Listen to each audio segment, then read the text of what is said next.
All right, yo, everybody. This is another episode of the Mind Body Marathon podcast. And on today's show, we have none other than Hannah Long and Dr. Matt, Hello, who's hello. been featured on the show a couple times. And Hannah, I met, God, what, a couple years ago, was it? Yeah, 2 years, maybe 3 or 4 years Jesus. ago now. Yeah, because we were still at the old clinic. You had just transferred over from Stanford Mhm. to run for University of Akron under Trey. And you had some aches and pains, and that's kind of how I ran across you. Yep. So where are you originally from? So I'm originally from Missouri, just outside St. Louis. Yeah, and then I ended up going to Stanford for my undergrad, so moved out to California for that, and then had quite a bit of extra eligibility, post undergrad, which we Hey, can we'll explain get to why. that. And I ended up going to Akron for grad school, so that's kind of how I ended up, from Missouri to Ohio. What was your undergrad in? Psychology. Nice, Yeah. nice, which is important. Yes. Yep. Considering the sport of running. Now, one thing that I remember when Trey was like super excited to get you to come over, he's like, dude, she's an 11-time state champ. Is that true? That's true. Yep. 11 times. time state champ. Yep. That's bananas. Yeah, it was a lot of fun. I had, luckily had a lot of success in high school, and I enjoyed every minute of it. I'm still salty though. I never won a state title my freshman year. I was second in every event. So Oh man. yeah, still salty about that. But no, that kind of inspired me to try to win all those state titles the following years. Oh But, my goodness. yeah, a lot of fun. So you started winning your sophomore year on. Yep. Yeah. Mhm. So out of high school, what were your high school PRs? So in high school, 800 PR was 204. My 1600 was 440. I think I ran 1020 in the 3200. We didn't do the 2 mile. And then in cross, I had like a 1645 5K if you want to count cross times. Yeah. Yeah. That's amazing. Is that faster than your 5K from high school? No, I had a couple of low 16s. Okay. Technically on a short course, I had a 15. I know that's the thing. We always talk to people about that now. They're like, I have high school kids coming in and they're like, oh, we think the course was long and we think the course was short. It's like, dude, just run. It's 5K. Like, I mean, sure. Like your watches are wrong anyways, but it's like back in the day, do you think we actually plotted this stuff out? No. The running wheel said otherwise, though. I know. It was pretty short. Right. Yeah. So fill me in. So how did you like your time at Stanford? So I loved my time there, academically. I loved my psych undergrad. I had a lot of fun there. I had some really, really neat professors, some really interesting and cool classes. Athletically, I struggled a little bit with some injuries. Yeah. I competed, I think like 2.5 seasons of cross. And I only ran a single track race while I was there. One single track race? One single track race. See, that's crazy, the irony of that, because you were, arguably better in track in high school versus cross, and then that just flipped. Yes. Yep. And dang, the one race I did run in, I actually fully fractured my foot mid-race, so it was not an enjoyable race. Was that the start of it all? So that was the start of it all. Yeah, that was indoor my freshman year. I was running the mile leg of a DMR, which DMR is awesome. I so wish I could have run that more in college. Yeah. But yeah, I felt it just pop mid-race, and of course I continued running and finished the race on it. Couldn't walk afterwards, but yeah, that was kind of the start of a long string of injuries for me. I've had the pleasure of actually racing you in the DMR. That's right. Yes. and I drafted off you. You drafted on me and then you flew by I didn't me even the know, last 200. I didn't even know that I was able to even run that fast. And I was like literally just biting my lip, just holding on. And then I was like, okay, I feel like now's the time to go. I have a little bit of a window of opportunity. I could feel you. Yeah. You on my back and then you flew right by me. Now in the race, was the injury like something that was starting beforehand, and that was just the icing on the cake? Or? Yeah. So I think it was some sort of either stress reaction or fracture. My trainers had looked at it quite a bit. They all told me it was probably like a pinched nerve or something like that. Yeah. They said I was okay to race on it. So I was a little freshman back then. I never had a single injury in my career before then. So I'm sure I didn't do a great job of communicating what my symptoms were and how I was feeling. But yeah, it was ongoing pain. And then I think racing in spikes on a banked track just kind of pushed it over the edge there. So, all right, you never an injury in high school? Never an injury in high school. No. What do you think that was a product of? Proper, what do you think that was a product of? Like understanding your body, just kind of matching it with load, proper training? Yeah, so I think it was a combo of different things. I think the first thing was I had a really good balance of strength. In high school, I was a soccer player. I played soccer all through senior year of my high school career. Wait, are you kidding me? I did, yeah. Wait, is one of those state championships from soccer? No, it's okay. Not. No. That would have been baller. That'd be cool. No, I actually played club soccer all through high school because our high school team conflicted with outdoor track. It was in the spring in Missouri. So I don't know if my coach actually knew I was playing through senior year. Oh my god! But I would go 2 to 3 times a week after cross country practice or track practice. I'd go to soccer practice until about like 9:30 p.m. Then I'd have games on the weekend. But I think that soccer helped me develop that extra strength I needed, in those lateral movements that kept me injury free. I also was very smart with my training. I was lucky enough to have a really, really good high school coach. We communicated really well together and worked well together. And, my mileage was pretty low. Yeah. So let's talk about that. Yeah. So I was around 30, 35 miles a week, I'd say. And then, not counting soccer on top of it. But always been very low mileage and, been able to sustain very, very good racing times off that. Well, that's just the thing. It's like the theme there being you just have to get to the line healthy and just not so broken down. And that's the secret in high school, right? Because nobody wants to be burned by the sport. And now kids are obviously pushing more volume and things like that because of the Strava world and all that. But in the end, it's like, I was just talking to a kid today and he's bummed because his team's pretty much running 50 miles a week and he's at 30 and he's all down now and bummed about it. And I'm like, dude, like that's actually more than I did in high school.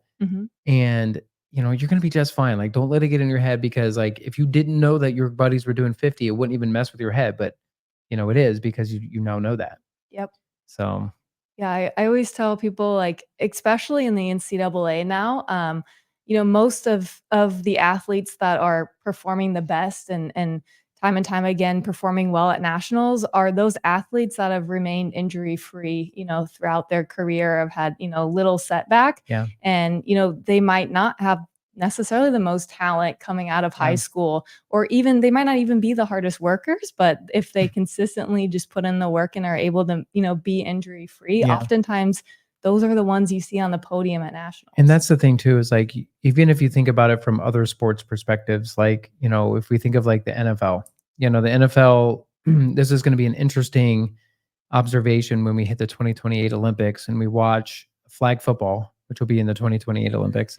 And we'll see a lot faster, stronger people, but, that relative to even the NFL, but they're just not as durable. And that's the ticket to getting to the absolute professional level is just durability, just being available and having season after season of, adequate training and no setbacks and, just kind of, you just keep progressing year after year. And that's the ticket. So do you think like one of the big factors, you said athletes that have small injuries usually will perform better, but if somebody has like a really detrimental injury, like a stress fracture or in your case where it actually fractures, where it sets the downward spiral of things, do you think it's more because of that specific injury or because they just rush trying to get back to the fitness that they were, because they know like I'm going to be in college for only 4 years, so I have a deadline. I'm sure there's no pressure at Stanford either. Not at all. Yeah, I think, it's definitely just that, being in the NCAA system, there's always a deadline, like, especially for runners, it's very hard because you have 3 seasons, unlike any other sport, you're expected to perform and cross indoor and outdoor if you're a distance runner. There's always a deadline. And so I think that certainly impacted me quite a bit. When I was injured, I always felt like I was fighting to get back for, the next season, next race. And, especially in a competitive school and environment like Stanford, where if you're not running, a 2:07 or faster in an 8, you're not going to be racing. Yeah. So there's definitely that pressure. I think also for me, I was on scholarship, and having that kind of extra pressure too of knowing, hey, I'm, in my eyes, I was like, I'm here, I'm being paid to do this. Like, Yeah. this is like my job for me.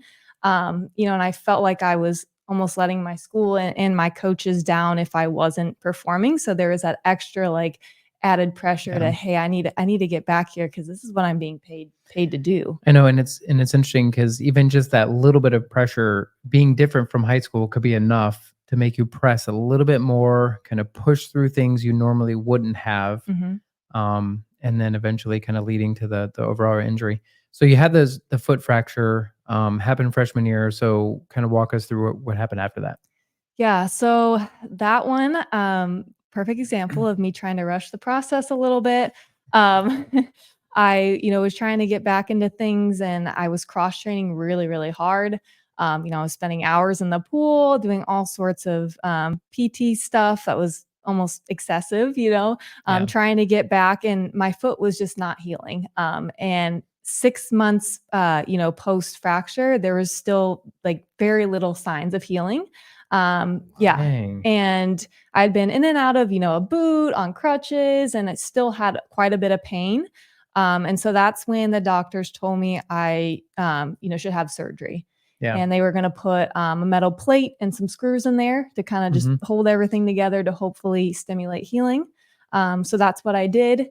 I actually took a quarter off of school to do that with a surgeon back home in Missouri. And that was really, really hard, being away from a team for that long and doing that. But yeah, after that surgery, it was also, the start of another long recovery process. It was 4 weeks on crutches and kind of restarting that again. And then, after that, I once again was very, very eager. The fire was really burning. I was ready to go, trying to jump back into things really quickly.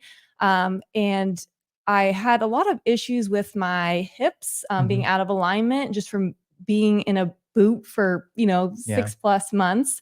And less than like 2 or 3 weeks back into running, I was diagnosed with a sacral stress fracture. Oh, okay. So that was another really, really big one. So also on that left side? Also on the left side. Yeah. Yep. And so I think I ended up going, within that 8 or 9 month span of those 2 injuries, I had only run for a total of like 2 or 3 weeks. Oh my gosh. So it was like I was just starting from complete scratch after that. Like I didn't even know how to run. I didn't even know what the feeling was. So what was going from 35 miles a week in high school? What did you jump up to your freshman year? Yeah, so I really didn't jump too much. I think maybe touched 45 at the most during cross season.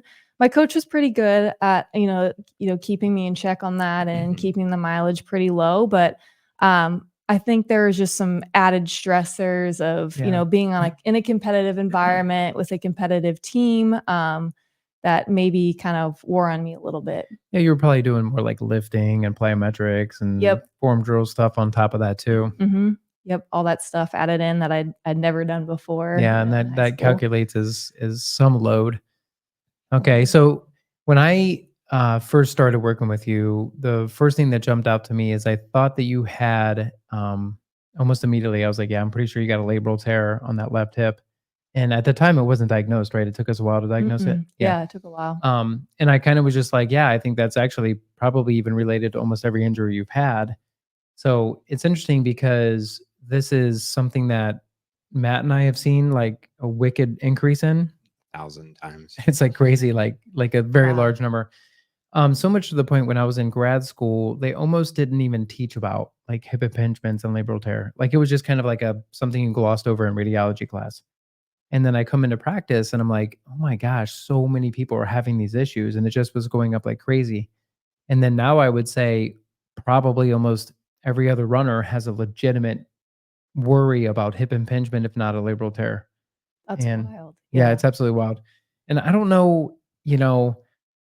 it's hard to tell what's the chicken or the egg with your injuries. And it's like I would almost go back and say that you might have had it for, you know, all the way back, Mhm. all the way back to even high school.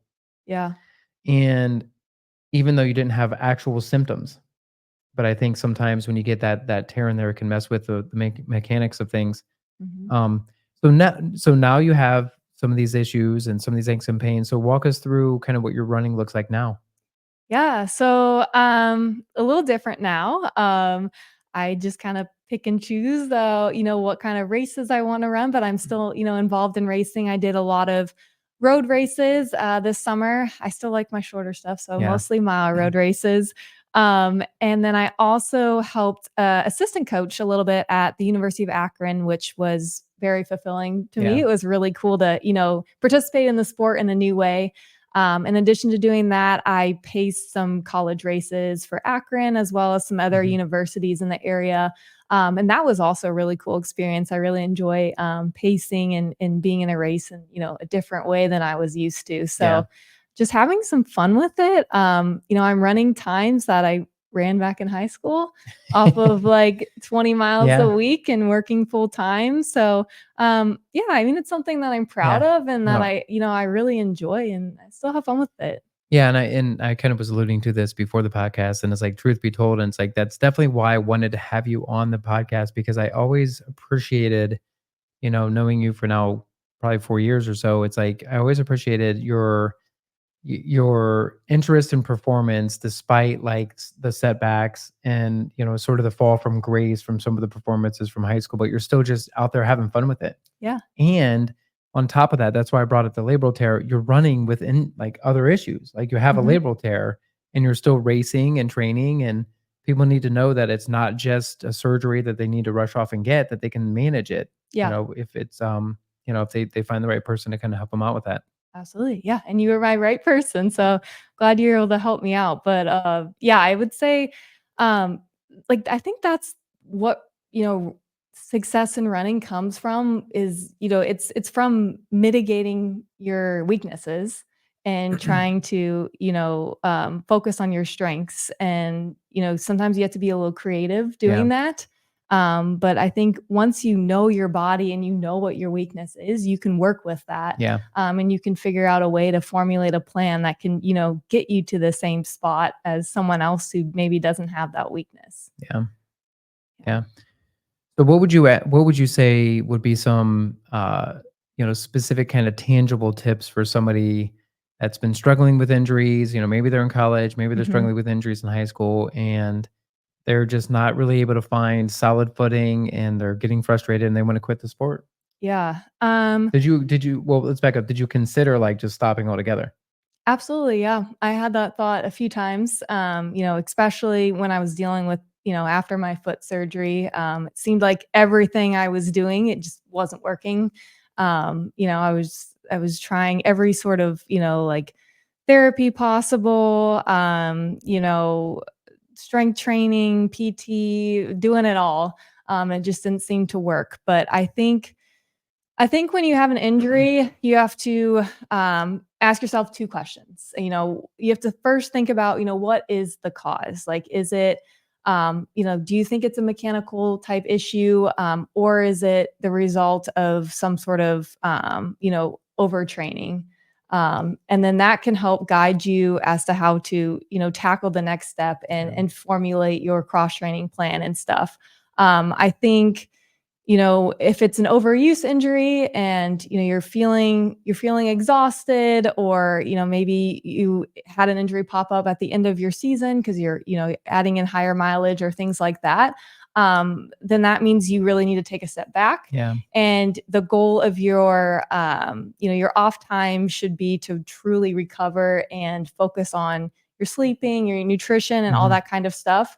I think there were times where I did have a little bit of an overuse injury. Like you said, it was probably, stemming from some mechanical issues underlying that. But, there were times where I didn't listen to my body and I tried to jump back into that cross training and I wanted to hammer the cross training. And that ended up taking away from my healing. My coach at Stanford used to always say, at the end of the day, if you want to be a better runner, you have to be able to run. Yeah. It's as simple as that. And crushing like a mad woman to try to save that last little 5% of your fitness. It might be prolonging the process where you could just take a full 2 weeks off and you'll get back to running even quicker than that. That might shorten your injury cycle a bit. So I think, to sum it up, just kind of think about what the underlying cause is if you can, and use that to, formulate your approach moving forward. So that being said, with formulating an approach with patients who have like a chronic issue, somebody who has like really bad degenerative knees or hips, labral tears, stuff like that, and coming from your background in psychology, how do you go about your weekly basis of picking like when you know that your body can kind of push a little bit and then when to kind of back off, and how to deal with the mental aspect of that, of knowing like I do have this injury, unless I have a major surgery, it's not going to go away.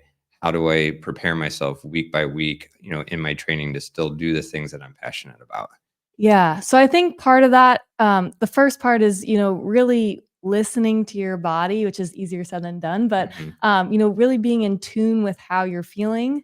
If you're feeling exhausted and, it's hard to get out of bed or things like that, then like maybe you do need a little rest. And it's okay to give yourself the grace to, take a break from your sport for a bit, distract yourself with other things, find other things that you enjoy doing and maybe focus on those for a little bit. I often found that I healed the fastest when I actually like took time off and had fun doing other things and distracted my mind a bit. Whereas, the times when I was like so focused on my rehab, my PT, all that stuff, going to bed at 9 p.m. every night, sticking to a strict schedule, it actually took me longer to heal.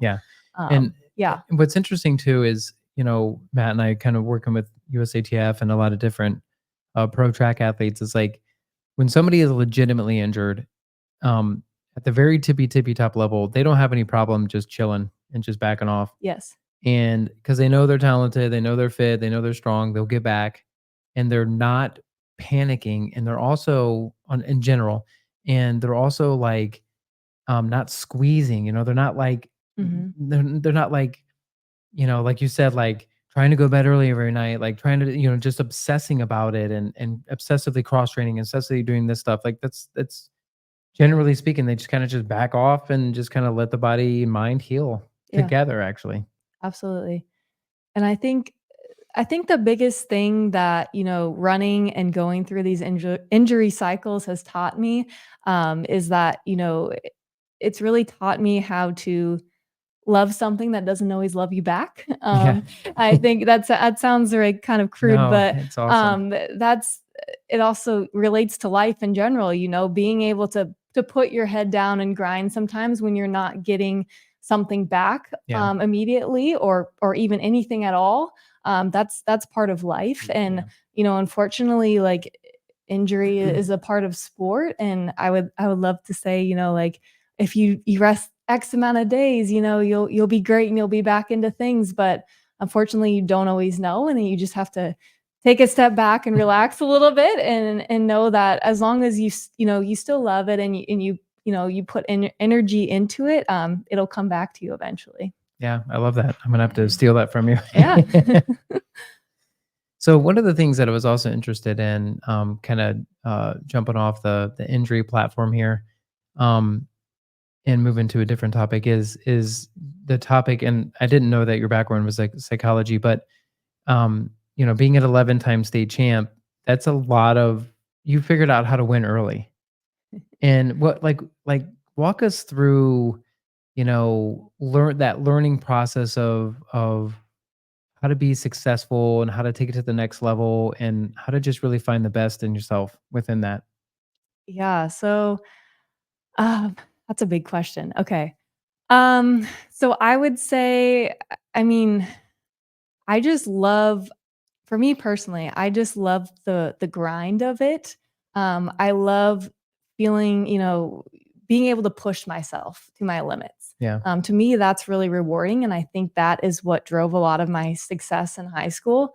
I just love that feeling of being able to push myself to the max. And I was deprived of that for a little bit when I was injured. It was Yeah. hard. Like even in cross training, I would try to replicate that feeling, swimming or biking, and I couldn't quite find it in those sports. So I think, running is just unique to me, I guess, in that it allows me to really, really push myself to the max there. And so, yeah, I think, just finding, the ability to push yourself in practice and also surrounding yourself with people that, inspire you and are at the level that you want to be at. I think that really helps drive success. Do you find that's changed now that you've gotten a little bit older and have been away from the racing scene a little bit more, to where now some of the cross training things give you that type of like competitive edge, like feeling again? That's a good question. I think a little bit. Yeah, I've found ways to push myself, in other ways. I cut my grass at home for 2 hours, and that's pretty rewarding sometimes. I guess not necessarily that, but like for instance, like for no. 20 years I ran, I could never replicate the feeling of like going out and just racing, on with my legs on the road, and then getting injured and having to bike for so long and not being able to run. I hated it at first, and now like biking has become almost as passionate, if not more passionate for me. Getting on and being able to do, a really hard bike ride, even though it's not the exact same feeling, it's a little bit different, but almost as rewarding. In other words, are you a competitor? Meaning like some people, like if you watch The Last Dance, the documentary, with the Bulls and all that, it's like Jordan was obsessive about ping pong, about quarters, about basketball. It wasn't just basketball, but it was like everything. He just wanted to win at anything that you were playing him in. And it's like some people are just like competitors all around. They just want to win and everything. And some people are just like, I'm pretty chill about it. And I'm a good runner, so I just kind of challenge myself. It's like, where were you at on that spectrum?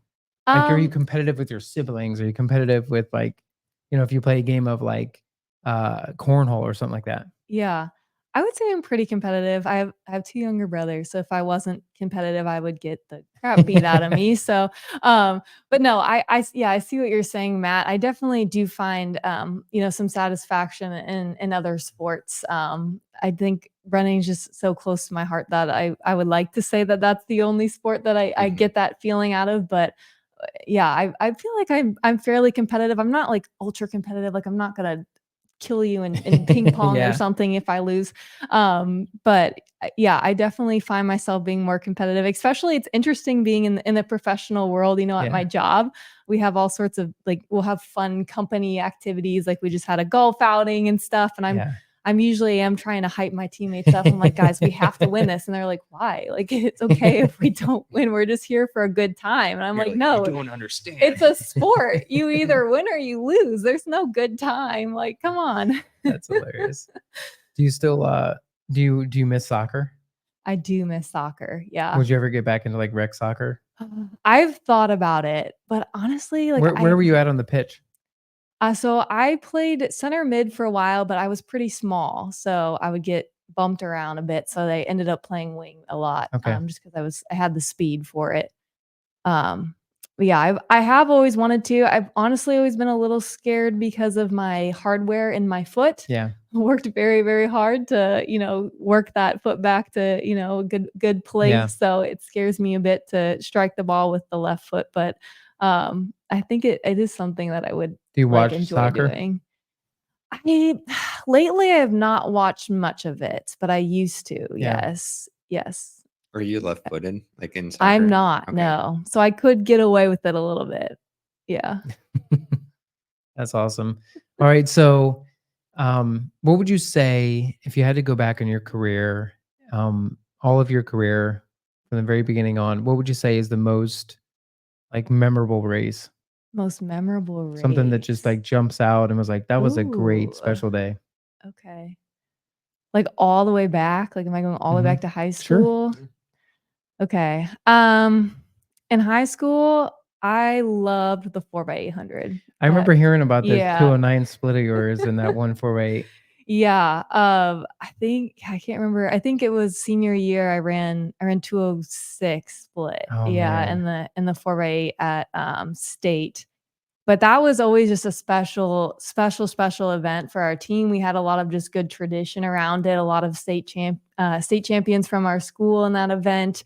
So our coach would always, hype that event Yeah. up, and it was like a big deal if like you were on the 4x8 squad. So I really, really enjoyed some of my 4x8 relays. We had some good ones. We always ran at like KU relays. Those Yeah. were always fun. And then state, of course, was a lot of fun with the team. So I think that was probably one of my most I think memorable. that's Yeah. your soccer, community team background kind of has Yeah. transferred over into the running side of it. It's Yeah. like, because you were talking about the DMR and then the 4x8, and that seems like to be a big passion of yours. I loved the hunt. Like I loved hunting people Yeah. down. And like in high school, like in most of That's my a true races. competitor right there. Yeah. But yeah, in high school, most of my races, I was kind of just out front by myself, solo. But the Yeah. 4x8 was the time where like, we could get the stick in sixth place, and Yeah. I got to hunt, and Yeah. that was fun for me. Did you enjoy cross too from that perspective as well? I did, yes. I Yeah. loved cross. We had a lot of land where I grew up, so most of my runs were done, doing loops around hay fields and through the woods and across creeks and stuff like that. So that was like my element. So I loved that aspect Yeah. of cross where you're just, out kind of out in the wild. I like that. Yeah. That's cool. Well, any like last tidbits or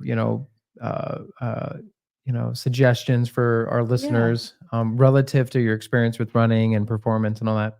Yeah. So two things. So have some advice for some of the high schoolers that are, going off to college, or maybe even college freshmen, going to run track or cross or any sport. Yeah. So if you are listening to this and you Yeah. know somebody in this situation, maybe not you yourself, or like a family member or somebody, like feel free to send them this episode and have Hannah's advice kind of go their way. Yeah. So I'd say the first thing is, when you get to school is really make sure that you stay true to who you are. And carry that confidence with you, and, know what works best for you and stand by that. I think it's easy to go into a school and get kind of, overwhelmed with all the new resources you have, especially at a big Division I school. You have all these medical staff, physical therapists, and, a great coaching staff that all have, amazing resumes. And, I think me personally, I walked in and I was a little starstruck sometimes, and I often put them all on a pedestal and thought, anything they say is right. Yeah. I'm going to do that. And I think, of course, you need to trust your coach and have, conversations with them and communicate with them. But don't forget, what works for you, and communicate that, and, stay true to who you are and where you came from would be my advice on that. The other thing I would say is, when you're on that team in college, make sure you give a little grace to your teammates, and you're nice to your teammates, because there might be someone, you're gonna see someone on your team that's at the highest highs of their career. They're performing well, and that's wonderful. So celebrate that. But there might be someone right next to them that's, in their lowest lows of their career. So just recognize that, and support your teammates, and know that everyone's career path is different. Yeah. We're all on a different track, and, we need to support each other throughout that journey.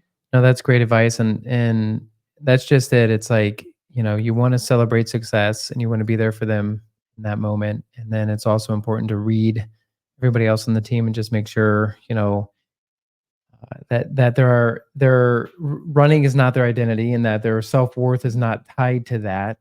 And even if they might be injured and not performing like they want, that it doesn't make them any less of a person. Absolutely. And it's actually oddly, it sounds so crazy saying it, but it's oddly common. Yeah. People just, people just get cut out of teams. They get, disconnected. And I just was talking with somebody today, and they were like, "Oh yeah, my husband's not running, he's not running anymore because he got, disgruntled from college." And I hear that so often. It's like, that is so sad that that's again one of the reasons why I think it's so interesting in your career. It's like you could have easily been that person and just said, screw it, I'm not going to run anymore. Like I'm too beat up, it's too much. And then you're just like, no, I'm not letting these injuries take the joy out of this sport that I love. Like I think that's just awesome how you did that. Thank you. Yeah. And to anyone that is struggling through college, I mean, as we said earlier, I didn't run, a single race in track in my undergrad, besides one. And here I am still enjoying the sport and racing. And so, sometimes it just takes time, but give yourself the grace to still enjoy the journey and have fun in college. Because there's always other opportunities to race and run. Well, That's the cool thing about the sport. And there's high school, and then there's college, and then I always say the fun begins. Yes. Because now say you get bored with running the miles on the road and running your faster races and pacing, you can start running trail races. You can run a marathon. Like you can just pick whatever you want. Like there's so many opportunities to do whatever you want. Absolutely. And so the fun really begins. And I think just finding your volume, on that as well. Yeah. With training too, so many people just get focused, like we talked about, on you have to get this. In high school, I ran 40 miles a week. So in college, I have to run twice that. And then I feel like, when I first started here almost 10 years ago, we had a huge group of individuals that we had, running clubs and stuff like that are out of college. And you have so little collegiate athletes that are going into the local racing realm after college because they just think they get burnt out. They've been at such a high volume for such a long time. We were just I was talking about that this weekend with my coach on another podcast, and he was talking about how he's like, is there a racing scene anymore in the area? And I'm like, yeah, it's not really a thing. And like it used to be this used to be like a vibrant race. He was like, you used to be able to, within 100 miles of Northeast Ohio, basically have world-class races year round. And now the running a competitive scene is just faltered from that. And part of that I think is the interest in ultras and other races and things like that, because it just carries so much less anxiety and weight with it. There's less, I would say long is the new fast. It's easier to go longer. Going fast requires it's just harder. It's requires much more attentiveness, much more training, much more versatile training. Going long, you just kind of need time on your feet and just to be tough. Not to minimize those efforts, but it is different. And because challenging yourself and running an all-out 5K or an all-out mile or even an all-out marathon is just a different experience. Absolutely. So do you have any fun goals coming up for you? Some stuff you're just interested in doing moving forward? I do want to try some trail racing this fall. There we go. You can't be in Northeast Ohio and not do trail races. I know. Yeah, it's a beautiful area for it. So I don't have any specific race scheduled yet, but that's kind of been on my mind for a while. I've always wanted to check that out. And I think you'll do really well with it because of your soccer background, and also all of the undulations and all the topsy-turvy foot contact. It's so good for your hips and it's so good for your ankles that I think you'll respond really well with that. Absolutely. Yeah, I'm excited. Yeah, so anybody that's really dealing with these kind of overuse running injuries, run on alternative surfaces. All the research coming out about running shoes says variety is key. So variety of lifts on shoes. And then also the same thing with running surfaces. Run on grass, run on trails, run on road, run on the track, definitely run on different surfaces because it is different sports. It requires a lot of different connection with the body. Cool. So Matt, you got any last questions? No, I don't think so. All right. Thank you so much for a great episode. And, we enjoyed having you on, and hopefully we'll get you on again in the future. Yeah. Thank you guys so much. I had a lot of fun. So hopefully everyone enjoys watching. Awesome. Appreciate it, Hannah. And anybody watching to the end here. So if you want to like and subscribe and, maybe dish out this episode to anybody with that could use some of the advice that she gave, that'd be great. And again, we'll see you next week for a marathon training episode. Thank you.